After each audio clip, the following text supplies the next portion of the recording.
आपण पाहत आहात BCCN न्यूज. वर्षभरात एसीबीने जिल्ह्यात पकडले 18 लाचखोर कर्मचारी.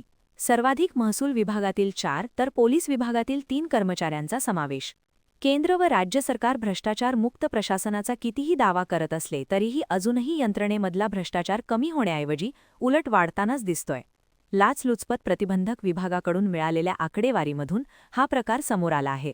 बुलढाणा लाचलुचपत प्रतिबंधक विभागाने गेल्या वर्षभरात 18 लाचखोर अधिकारी कर्मचाऱ्यांच्या मुसक्या आवळल्या आहेत, ज्यामध्ये सर्वाधिक 4 कर्मचारी हे महसूल विभागातील असून पोलीस विभाग दुसऱ्या क्रमांकावर आहे.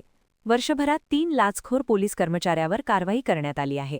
या 18 लाचखोर कर्मचाऱ्यांपैकी 13 जणांना तात्काळ निलंबित करण्यात आले आहे, तर इतरांवर कारवाई सुरू आहे.